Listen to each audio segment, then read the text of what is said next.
World Region Geography, United States and Canada, Part 6, Visualizing Geography. So we're going to talk about the gender pay gap in the United States and Canada. In the United States, women earn basically 77 cents for every dollar a man earns. And that is for public and private sector jobs, basically 77 cents. In Canada, in the public sector, women make about 82 cents for every dollar a man makes. And in the private sector, they make a little bit less, about 73 cents for every dollar. Minority women in in the United States earn about 64 cents for every dollar. And Aboriginal women, which are Native American women, earn about 46 cents for every dollar by a man. So the pay gap is much worse if you're a minority. I don't know if it's the type of jobs or if it's actually that they're paid less for the same job, and that's something that would probably benefit from some research. I don't really know the answer to that. Territory and politics. Both of the two countries that occupy North America are democracies. And the fact that they're democracies, they have a system. Both basically have a federal system. The U.S. is a federal system with a Republican form of government, and the Canadian system is a constitutional monarchy with a parliamentary form of government, and that is a significant difference. In the U.S., the federal system means once a territory becomes part of the U.S. federal system, it comes in, it doesn't go out. It is governed by the federal government.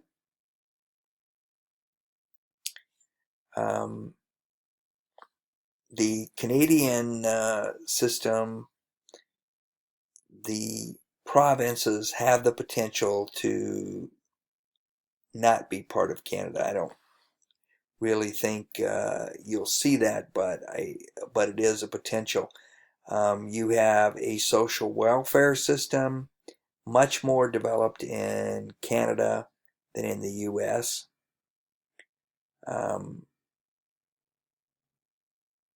And there are some people that feel like we don't really need it, but I think there's a lot of people in this country that could use some social safety net. If you get into places like former communist countries, you have even less of a social network. This creation of Nunavut is an Inuit region, area in the Northwest Territories, which is that area of Canada up where all the islands are above, in the very north of Canada. And it's where native peoples govern themselves, and they have their own rules and their own set, and they have some representative in the Canadian national government. The interesting thing will be how Canada reacts to that and how they react to Canada when the ice melts because of global warming and ships start passing, and the ability to access resources in the far north becomes much easier and corporations move in. It'll be interesting to see how much different the system changes. Politics and territory continued. U.S. and political military influence. Up until 1974, from the end of World War II, the U.S. had what we would like to refer to as hegemony, which we were the dominant political and economic force on the planet. Now, we are still the dominant economic force and political and military force probably on the planet. Strongest military We have the largest economy, and we don't spend the highest percentage of our economy on military, but we have a dominant military with a lot of technology. Um, the question is how that military reacts in non-traditional warfare, which is what's going on in the Middle East, and what you have with groups like ISIS and Al-Qaeda, which don't really have a territory and don't really have someplace. I think you need a military that responds differently. But in any case, the U.S. military, the U.S. approach to foreign relations has gone through some changes. You may or may not know what the Monroe Doctrine is. It was named after President Monroe, and President Monroe was the one who laid down the doctrine that European powers should stay out of out of the Americas, Western Hemisphere's business, and that the U.S. would take the position of being the enforcer of keeping European governments out of the Americas. One major exception to that was the French incursion into Mexico, which is why we celebrate Cinco de Mayo. It's because the Mexicans defeated the French. But in any case, that happened during the Civil War, and the U.S. interest was focused on the American Civil War, and so the French had an opportunity, though they were gone shortly after the war. America First was a policy that arose kind of before World War I, but was really dominant in the interwar period between World War I and World War II. And a matter of fact, one of the leaders of America First, it's interesting that Donald Trump is kind of using the same message, in that America's going to pull back and not be involved in the rest of the world's problems. It's good in theory, but in reality, probably the worst thing we could ever do. The reason is because if America were to pull back and follow the American First model, which at that time was stay out of Europe's problems, stay out of Asia's problems, let the Japanese go into China and take whatever they want. We're not going to get involved in it. Let the Nazis go into Germany or into the rest of Europe. That's their problem, not ours.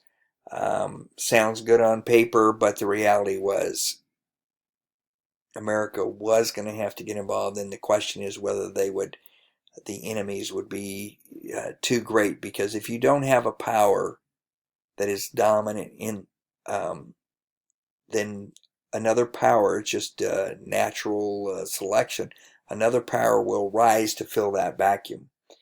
And the question is who and where, and do we want to have to deal with that?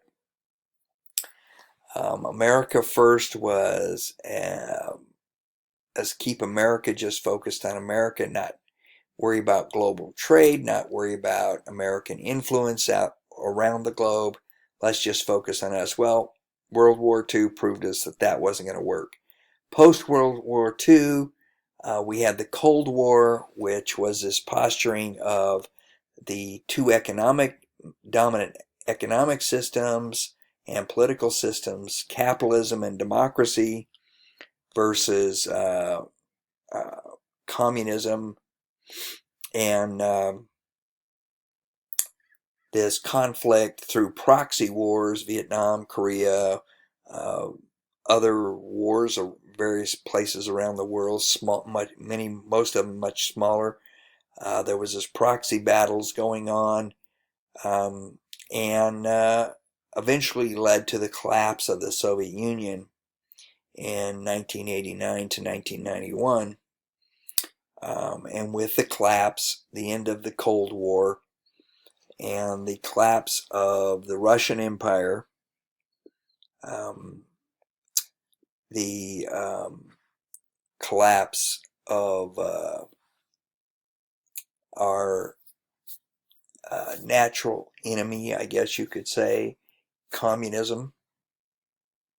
Since then, uh, true Marxist communists or Maoist communism is pretty much gone just about everywhere in the world except for maybe North Korea. And capitalism is the dominant economic system.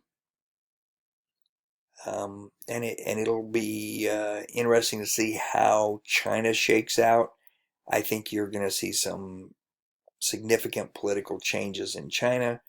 But the U.S. is still dealing with some of the leftovers, trying to figure out how we position ourselves and how we react to the rest of the world. The territory and politics, U.S. war on terror. This is something pretty much that has dominated, for the most part, most of your lives, most of the people in the class lives. I'm older, so I also had the opportunity to see Vietnam up close during my time in high school and after. The U.S. war on terror, invasion of Afghanistan, Iraq and Sudan, Hussein, Taliban and Al-Qaeda, high cost of the war. So in terms of deaths, if you look here, this is the total number of U.S. military killed in wars throughout our histories, 1,196,127, and I'm sure it's a little bit higher than that now. Civil War, more Americans died than in any war. World War II, World War I, Vietnam, Korea, even less. But then you see Mexican War, small amount, Indian Wars, almost none, American Revolution, not a whole lot. But you also got to remember the population during this period of time was significantly less. But the war on terror and the Gulf War, very, very small amounts of U.S. military killed. Part of it is the way we're fighting it, but it's also ongoing and will probably continue for a while. There are a lot of questions about why Bush went into Iraq and what role Saddam had and what role, did we really belong there? Afghanistan, I think there's less of a question. Afghanistan was where the Taliban was in control and was the safe zone of Al-Qaeda, which did attack 9/11, the Twin Towers in New York. I think there's less of a question there. The question is, we may have held back too much and allowed Al-Qaeda to escape and spread. I think the cost of this war, and one of the things this doesn't show, is the relative cost of the war compared to just the killed. The cost of the war is ongoing. It's extremely high. And whether the U.S. economy can support it will be questionable. May mean that we have to relook at how we interface with the world and how we're going to deal with it. I think the military is already starting to do that. They're starting to look at how many people do they need, how are they going to fight these wars, what type of people do they need, and I think that's an ongoing process.